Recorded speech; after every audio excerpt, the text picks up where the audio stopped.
La honra y la alabanza, amén. De verdad que me siento dichoso de poder estar entre ustedes en esta tarde y poder compartir ese culto, amén.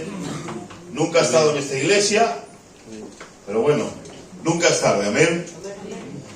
Y doy gracias también a su pastor, que es mi amigo, porque miren, había el responsable, me decía, cógete al coro de la zona y visita las iglesias. Pero yo la verdad que si quiero muy lachoso, yo no llamo a cualquiera para decirte voy a visitar.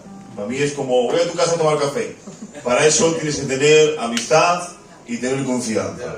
Y como la tengo con mi amigo José, le llamábamos y sin ningún problema me decía, pues estamos con ustedes y disfrutamos de este culto. Amén. Ahora tengo un problema, porque el Jesús no ha hecho que para qué, los niños lo han hecho de gloria. A veces es mejor subir cuando está todo mal, porque todo es superable, amén. Menos mal que esto por gracia, es el Espíritu Santo que nos usa, y si Él quiere esta tarde me toma y les hace bien, amén. Aún así tengo un mensaje, que no porque yo predique bien, que no predico bien, pero como voy a hablar de la persona de Jesucristo, creo que nunca falla, amén. Miren, para abrir boca, si me podéis seguir alguno con el piano, ¿por qué me has quitado? Bueno, compañero. Para abrir boca, me gustaría hablar sobre la obligación. Amplío un poquito esto porque es que encima se me han olvidado las gafas. Me he traído las de sol, pero no me he traído la de ver. Vamos a hablar sobre la obligación. La obligación es algo que la inmensa mayoría no nos agrada. Que nos digan hacer algo por obligación. Es algo que desde niños las obligaciones no la queremos. Es más, si yo ahora, por ejemplo, le diría a su pastor, el José, toma estos 20 euros, te los doy obligado, igual si tiene un poquito de orgullo y dirá, pues déjalo, si es obligado los quiero. ¿Por qué? Porque no nos gusta hacer las cosas ni que hagan las cosas por obligación. Pero ahora bien, cuando Dios me dio a mí este mensaje, me cambió la perspectiva de la obligación. Amén. Porque miren, la obligación es la imposición a realizar o abstenerse de una tarea por imposición de una fuerza ajena o externa a nuestra voluntad. Es cuando no queremos hacer algo o dejamos de hacer algo porque alguien externo a nuestra voluntad nos obliga a hacerlo. Y para ello yo quisiera predicar de una parte de la Escritura que es muy bendecida. Vamos a ir a un momento en la vida de Jesús en lo cual aparentemente es cuando más débil nos puede parecer que estuvo el Señor cuando estuvo en esta tierra. Claro, si yo hablo ahora de cuando Jesús estuvo más débil, algunos puedan pensar que estoy hablando de cuando Jesús estuvo en la cruz. Pero el que ha leído, estudiado las Escrituras se da cuenta que no hay momento en el que el Señor haya mostrado más valor, gallardía y ser un machote que en la cruz. Ya que Él con solamente un chasquido de sus dedos podía haber parado eso, haber fulminado a los romanos y haberse bajado de la cruz. Pero sin embargo Él con valor y con valentía enfrentó la muerte. Amén. Jesús en la cruz tuvo la victoria más grande que ha habido en la historia de la humanidad. Amén. Fue el primer hombre capaz de ser herido por sus enemigos y poder decir, Padre, perdónalos porque no saben lo que hacen. El único. Hay quien pueda pensar, bueno, pero después hubo otro que quizás dijo, Padre, no tengas en cuenta este pecado. Todos los demás que han venido, ya han perdonado, ya han ejercido alguna gracia o misericordia, ha sido desde que éste murió en la cruz. Él fue el ejemplo de todos. Los demás solamente somos imitadores y seguidores de aquel que murió y resucitó. Jesús en la cruz venció. Él es el único. Después muchos, por medio de la fe, podemos mirar a la muerte y sonreír sabiendo que hay algo que nos espera. Porque Él fue el que dijo, ¿dónde está, oh muerte, tu aguijón? ¿Y dónde, oh sepulcro, de victoria? Él es el primogénito de la resurrección. Amén. Ahora bien, ¿dónde aparentemente Jesús parece más débil?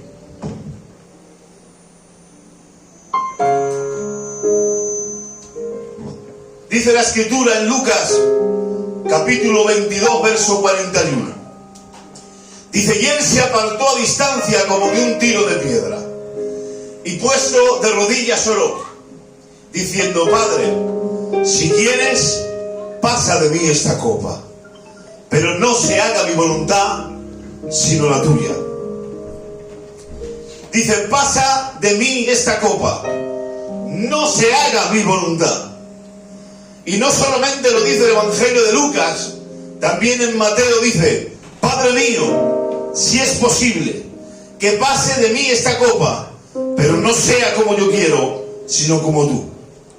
El Evangelio de Marcos nos dice: Padre, todas las cosas son posibles para ti. Aparta de mí esta copa. Dice: mas no sea lo que yo quiero, sino lo que tú quieres. Está claro. La voluntad de Jesús es no tomar esa copa. Jesús lo dice y lo reitera: pasa de mí esta copa. A veces nosotros hemos usado lo que yo llamo hermenéutica de madre. Para el que sepa un poco, la hermenéutica es el arte para interpretar un texto. ¿Y por qué yo le he llamado de madre? Porque imagínense, muchos tenemos niños y la mayoría de niños de nuestro pueblo son un poquito nerviosos, por no decir otra cosa. Y si el niño está jugando y me lanza una piedra, la madre me dice: está jugando. El niño no está jugando, es un indio rapajoy que no hay quien pueda con él. Pero la madre interpreta el asunto a su favor, porque es su hijo y no quiere que su hijo quede mal. Y así a veces nosotros hacemos con la Escritura. Pensamos que Jesús, que la Biblia, que Dios, que la palabra necesita que la interpretemos a su favor, porque nos da miedo a veces las verdades de decirlas claras. Muy bueno. Y aquí no hace falta interpretar nada a nuestro favor. Cuando algo no entendemos o comprendemos, ora más, pide al Espíritu Santo que nos ilumine. O si no, resignarnos a decir: no lo entiendo, pero no hagamos que suene más fácil. La Biblia es clara y lo que dice, lo dice. Y ahora bien, Él está diciendo: pasa de mí esta copa. ¿Qué es la copa? ¿Por qué digo esto de hermenéutica de madre? Porque yo he escuchado a algunos que cuando Jesús dice: pasa de mí esta copa, no se está refiriendo a la cruz, sino que Jesús amaba tanto su relación con el Padre, que Él decía: mira, la muerte sí, los clavos sí, los latigazos sí, el vituperio sí, pero tú no te separes de mí. Pero le digo algo, Jesús no puede decir eso, porque la copa, el sacrificio, lo que Jesús tenía que pagar, no se podía dividir en fracciones. Tenía que ser completamente. Era necesario que fuese latigado, golpeado, escupido, maltratado, vituperado. Era necesario que le traspasaran los manos y los pies. Era necesario que su costado fuese traspasado, la corona de espinas. Pero también era necesario que el Padre se apartara de él, para que él llevara el precio de nuestros pecados sobre él y poder pagar y llevarnos algún día al reino de los cielos. Si no, la salvación no sería completa. La copa es el sacrificio completo. Entonces me estás diciendo que Jesús está diciendo que no quiere el sacrificio. Lo dice la Escritura: pasa de mí esa copa. Pero ahora bien, no cuadra. ¿Por qué? Porque la Biblia desde el libro de Génesis nos anuncia y nos dice que Jesús iba a ser entregado. Desde el capítulo 3 ya del libro de Génesis anuncia a Eva y le dice: tendrás un hijo, y a este le dirán en el calcañar. La herida era el sacrificio, pero a este le pisará la cabeza.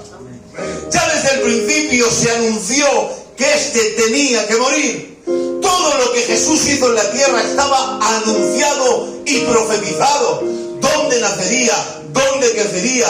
¿Dónde huiría a Egipto a causa de una persecución? Todo el que ha leído el Evangelio de Mateo dice: y esto ocurrió para que se cumpliese lo dicho por el profeta. Todo estaba perfectamente calculado y profetizado por Dios. Todo. Dice la palabra del Señor en los Salmos: mas yo soy gusano y no hombre, oprobio de los hombres y despreciado del pueblo. Todos los que me ven me escarnecen, estiran su boca, menean la cabeza diciendo: se encomendó a Jehová y líbrele a él, sálvele, puesto en él se complacía.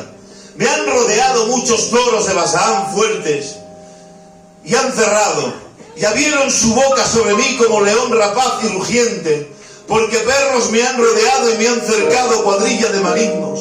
Horadaron mis manos y mis pies, contar puedo todos mis huesos.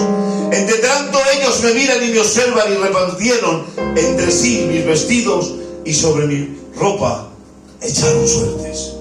Estaba todo profetizado. Es más, Isaías 53 dice: ¿quién ha creído en nuestro anuncio?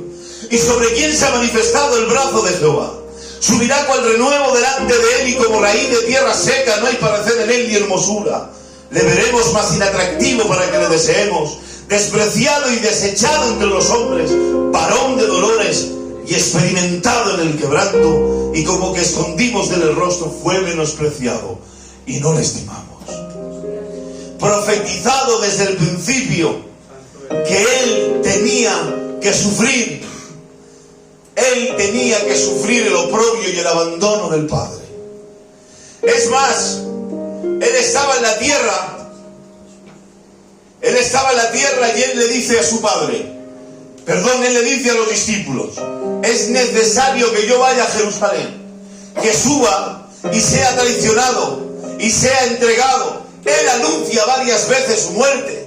Es más, en una ocasión el apóstol Pedro le dice: Señor, no te acontezca esto. Y él le dice: apártate de mí, Satanás. Él sabía que venía a morir. Era su trabajo, era su misión. No le pilla por sorpresa. Es más, después de pasar el Getsemaní, cuando vienen a prenderle, dice la palabra del Señor que el apóstol Pedro saca una espada y le corta la oreja a Malco, el siervo del sumo sacerdote, y Jesús le dice: envaina tu espada. El que a hierro mata, a hierro muere. ¿Acaso tú no crees que yo puedo dar mi vida y tomarla? Le dice: la copa que he de tomar, le dice literalmente, la copa que he de tomar no la he de beber. Con valentía. Cuando se enfrenta al gobernador también le dice lo mismo: mi vida no está en tus manos, yo la pongo. Entonces, ¿cómo arreglamos esto? Él está profetizado, él anuncia su muerte, él se entrega a su muerte, pero solamente hay un segundo, unos instantes, una pequeña oración en la que él dice: pasa de mí esta copa. Voy rápido.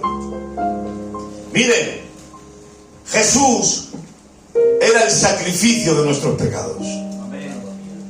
Y en mi humilde opinión lo que ocurrió fue esto. Miren, Juan Bautista dice de él: y este es el Cordero inmolado que quita el pecado del mundo. Él es el Cordero que tenía que morir para pagar nuestros pecados. Pero miren, jamás en la historia, y esto lo aseguro, y no hay nadie que me lo refute, jamás un Cordero ha ido él solo, ha ido caminando, se ha subido al altar, ha cogido el cuchillo y se ha autosacrificado. Jamás. Para que el sacrificio fuese acepto, el que lo sacrificaba tenía que haberlo cuidado, criado, guardado, y entre todo su rebaño tenía que escoger al mejor, al más engordado, al más limpio, al más precioso, y cogía el mejor cordero y él mismo lo sacrificaba, lo ponía sobre el altar y levantaba el cuchillo. Y así hizo Dios el Padre. Escogió entre todos los hombres de la humanidad el más precioso, el más santo, el más puro, el más verdadero, el mejor que ha pisado la tierra. Y dice la palabra, por eso dice la palabra: de tal manera amó Dios al mundo que ha entregado él a su Hijo, para que todo aquel que en él crea no se pierda, mas tenga vida eterna. Amén. Es el Padre el que entrega al Hijo. Cuando Jesús dice: no se haga mi voluntad sino la tuya, le estaba diciendo: eres tú el que me entrega. Es tu amor el que me entrega para pagar el precio de los pecados de ellos. Eres tú el que me da. Miren, nosotros muchas veces, y no lo hacemos mal, hablamos sobre el sacrificio de Cristo en la cruz, que está bien, pero también tenemos que ampliar un poquito las miras. ¿Por qué? Porque cuando hablamos de Abraham, cuando ofrece Isaac, no decimos que Isaac se ofreció, decimos que Abraham entregó. Y de la misma manera es verdad que Jesús se dio, pero también es verdad que el Padre lo entrega. ¡Qué bonito! Eso es mucho más grande, eso es mucho más poderoso. Miren, que yo pueda dar en mi vida, y lo digo en un púlpito y lo digo abajo, que yo pueda dar mi vida y me dicen para salvar a 1000 personas o a 100.000 personas, la doy. De verdad que la doy, bien lo sabe Dios. Pero que a mí me diga alguien que yo dé mi vida, perdón, la vida de mi hijo, para salvar a toda la tierra, y lo siento mucho, yo no doy la vida de mi hijo. Me dolería el alma. Es más, y si uno lo piensa, lo digo con todo el respeto, que entregues la vida de tu hijo por gente pecadora, por gente traidora, por gente que peca contra Dios, con gente que peca contra sus hermanos, con gente que está constantemente, hemos estado pecando contra Dios, y aún así el amor es tan grande de Dios que coge a su hijo y derrama su ira, descarga su ira sobre él. Así es el amor de Dios. Ese es el amor de Dios. Pero ahora bien, ¿qué tiene que ver esto con la obligación? Pensará alguno. Decía yo al principio, y muy rápido, que la obligación es cuando una fuerza externa nos obliga. Si bien leíamos en los evangelios, Jesús dice, pasa de mí esta copa. Él no quería morir en la cruz, pero Jesús murió obligado. Algunos estarán pensando, este niño se ha vuelto loco. Jesús murió obligado, pero ¿qué le obligó? Es el tema. Mire, hoy en día, la mayoría que son padres me van a entender. Saben que el gobierno de España o el de Cantabria a usted y a mí le obliga a dar de comer a sus hijos, a vestirlos y a tenerlos limpios y sanos y que vayan al colegio. Si no lo hacen, se los pueden quitar e inclusive a usted le pueden meter preso. Pero ahora yo pregunto, ¿usted da de comer a sus hijos porque le obliga al gobierno? ¿Usted da de comer o vestir a sus hijos porque hay un gobierno que lo obliga? ¡Qué bueno! A lo que a usted le obliga no es el gobierno, es el amor. A nadie le gusta levantarse por las horas de la mañana a trabajar, pero el amor por tu casa te obliga a levantarte a trabajar, a luchar por lo tuyo y a tirar por la casa para adelante. Y así fue Jesús. No quería la cruz. ¿Quién quiere la cruz? ¿Quién quiere golpes? ¿Quién quiere que le golpeen? Nadie. Pero te amaba tanto a ti Jesucristo que se dio en la cruz del Calvario para llevarnos algún día de eternidad al reino de los cielos. Un aplauso para Dios.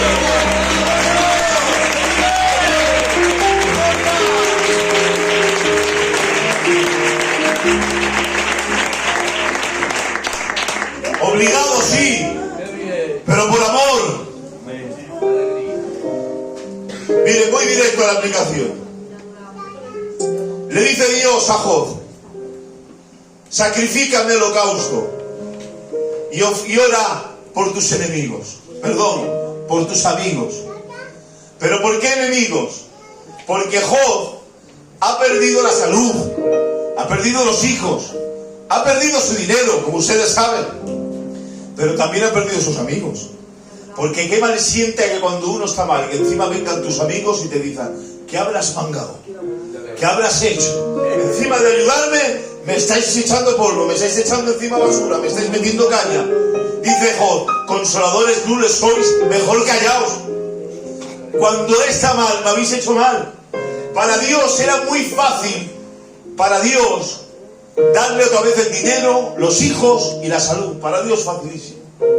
El problema, ¿saben qué estaba? En quitar lo que se podría haber generado en el corazón de Job hacia sus amigos. Y así nos ocurre muchas veces a nosotros. Para Dios, prosperarte económicamente, sanar tu cuerpo, para Dios es algo fácil. Pero quitarte eso del corazón que odias, o a gente que tiene rencor, a gente que no perdonas, ahí es muy difícil. Por eso Dios, al Job no sanado, no prosperado ni con hijos, al Job herido, antes de sanarme por fuera, prefiere sanarme por dentro. Y le dice, ora por ellos. ¿Ustedes creen que Job tenía ganas de orar por ellos? ¿Ustedes creen que Job tenía ganas de decir, venga, voy a orar por ellos? Yo creo que Job esperaba que les cayera un castiguico, o alguna pequeña maldición. Pero sin embargo Dios les dice, ora por ellos. ¿Saben por qué Dios Es como raro, si lo piensan un poquito, es como que yo tengo 100 euros en el bolsillo y le digo a este niño, pídeme los 100 euros para que se los dé a José. ¿Para qué hago eso? Pero si ya se los puedo ya directamente. ¿Por qué le pide Dios? Tú ora por ellos para que yo los perdone. Porque cuando usted ora por alguien, se genera algo en su corazón, en lo cual le hace perdonar a alguien. Yo he vivido en mi vida, alguna vez alguien que me ha hecho algo, lo primero que hay que hacer, ponte de rodillas y ponte a orar por él, por su casa, por su familia. Pero la oración es una obligación que Dios le dice, ora por ellos. Tenemos que entender algo, la oración no es una opción, es una obligación. Es un deleite, sí, pero es una obligación. ¿Es algo que tiene que tener el cristiano? Sí, que disfruta, que Dios te va a bendecir. Pero ora. Si no oras, te mueres. Si no oras, te arruinas. Si no oras, la carne te come. Si no oras, no vas a dejar de odiar. Si quieres amar, hay gente que dice, ¿cómo hago para amar? Ora, ora, ora, ora. La oración cambia, nos cambia por dentro. Ahora Dios le dice al profeta Ezequiel algo muy difícil. De golpe y porrazo le dice, te quito el deleite de tus ojos. Los que conocen un poquito el llamado del profeta Ezequiel, Dios llama a Ezequiel y le dice, mira, te mando entre espinos, una nación que no te van a hacer ni caso. Solamente te llamo para que no se diga que ha faltado profeta en Israel. Ahora imagínense el llamado, no te llamo que ibas a predicar y se van a convertir 100.000 o miles, y vas a pastorear iglesias grandes, no te van a hacer ni caso. Pero Ezequiel obediente obedece. Pero yo me imagino que después de estar las tardes predicando y que nadie le haga caso, cuando llegaba él a su casa tenía a su esposa que él amaba tanto y era su consuelo. Tengo el deleite de mis ojos, mi esposa. Pero de la noche a la mañana Dios le dice, te quito el deleite de tus ojos. Pero no te pongas luto, ni comas pan desnudado, ni llores, ni lamentes, ni aún suspires. Miren, y lo digo con todo el respeto, si hay gente de luto y a la gente mayor, que Dios te diga, no te vistas de negro, para nosotros que lo entendemos nos costaría, pero es posible. Que no comas pan enlutado, vale, pero que no llores, un simple suspiro, que ni suspires. Yo creo que en la vida de Ezequiel entró en conflicto dos cosas. Una, el amor que él sentía por su esposa, sus sentimientos, sus ganas de llorar, de rabiar. Pero por otro lado había una palabra de Dios que le había dicho, no lo hagas, no llores, no suspires. Y pudo más, fue más fuerte para el profeta Ezequiel la voluntad y la palabra de Dios que sus propios sentimientos. Y era Dios que haya gente así. Hay gente que dice, yo no perdono, es mi carácter, es mi forma de ser, es la forma en la que vivo, pero te digo algo de parte de Dios, que sea más fuerte la palabra de Dios, que te obligue inclusive a cambiar tu carácter. Si tu carácter no es conforme a la palabra, que sea la palabra la que te obligue a cambiar y a ser transformado. No se olvide que la palabra de Dios no dice opcionalmente, perdona. No, la palabra de Dios dice, perdona, obedece. El que no perdona, no será perdonado. Simple, sencillo, no hace falta estudiar en Harvard. Si no amamos, si no obedecemos a su voluntad, el Señor no estará con nosotros. Que esté por encima su palabra y que sea la que nos obligue a cambiar. Que no haga falta una disciplina del pastor, que no haga falta que alguien esté todo el día encima nuestro, sino que vivamos tan cerca de la presencia de Dios, que por medio de su palabra y la oración seamos cambiados y transformados. Miren, y ya acabo. La palabra del Señor, yo estuve estudiando un poquito, igual mis hermanos también harán esto. La palabra de Dios dice que el apóstol Pedro le pregunta una vez al Señor. Le dice, Señor, ¿cuántas veces he de perdonar a mi hermano? A lo que el Señor le dice, 70 veces 7. Ahora bien, yo no soy mucho de matemáticas, pero lo sumé, aunque es fácil, pero es verdad que en matemáticas soy malísimo. En letras se me da mejor. 490 veces perdonaré al Señor, perdón, a mi hermano, cada día. Y yo me preguntaba, ¿es un número exacto que Jesús da? Vamos, que yo tengo la capacidad de perdonar a mi amigo Aarón al día 490 veces en un día. Y cuando me hace la 491, yo digo, ya se ha acabado, ya tengo derecho, ya no te perdono.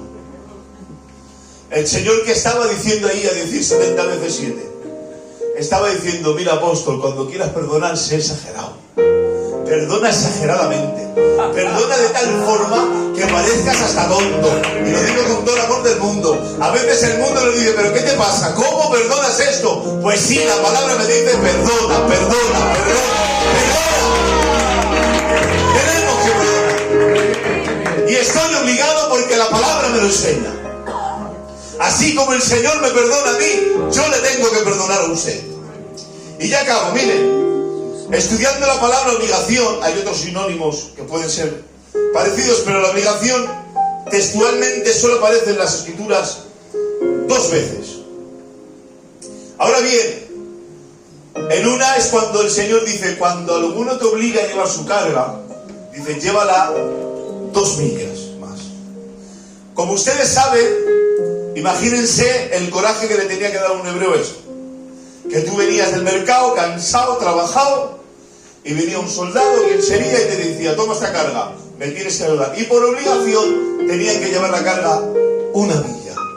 ¿Qué coraje tenía que dar? Pero encima Jesús les dice, no solamente 1 milla, sino 2. Yo meditando en esto, yo decía, Señor, ¿por qué no dices ya vale con 1 milla, pobrecicos? ¿Por qué 2? Y a veces las obligaciones no nos gustan. Yo este mensaje no te voy a decir que te va a gustar, pero sí te va a traer beneficio.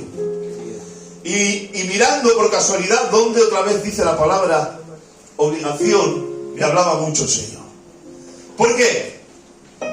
Porque dice la palabra del Señor que hubo uno que venía del campo. Venía del campo, y si la palabra lo dice textualmente, venía del campo, es porque venía de trabajar. Y yo me imagino que este hombre estaba cansado y seguramente vio la muchedumbre y se acercó para cotillear.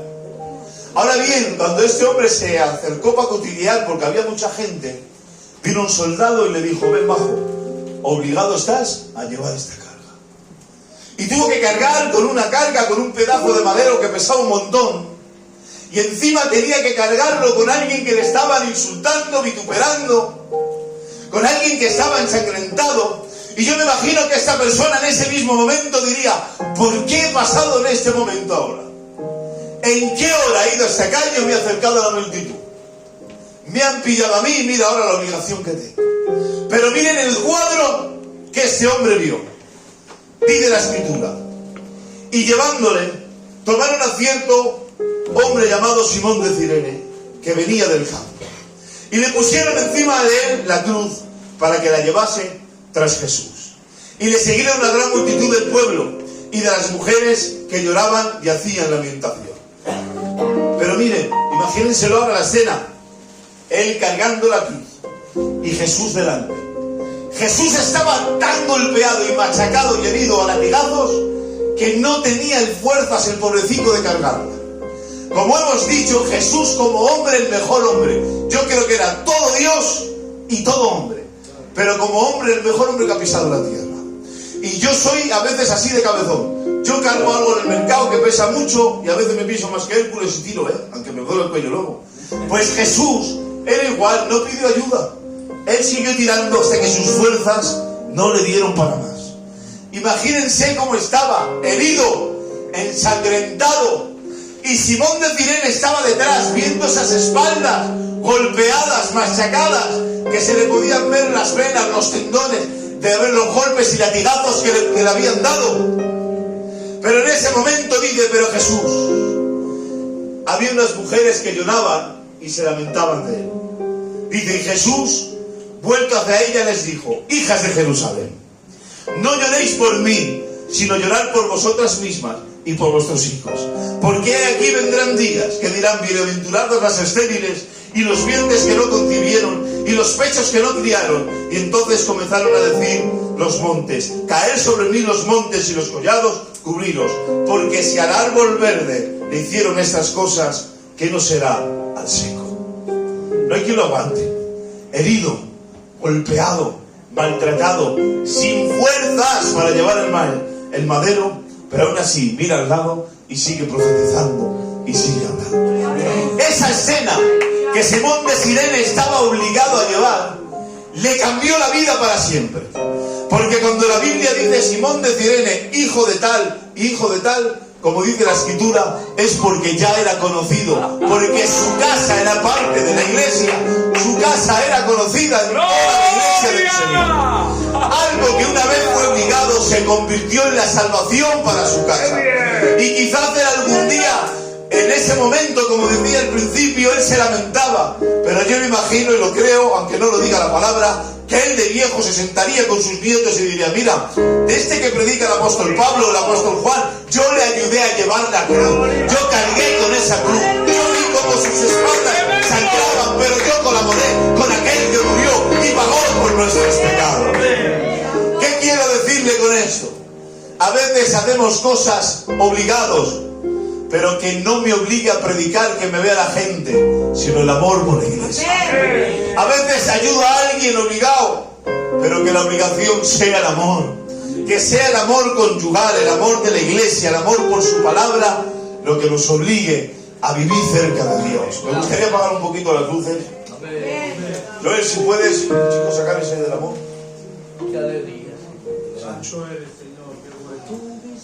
Cerramos un momento los ojos y me gustaría que meditaran unos segundos en esta palabra, dándole gracias al Señor por ese amor. Pídale en esta tarde que el Señor nos llene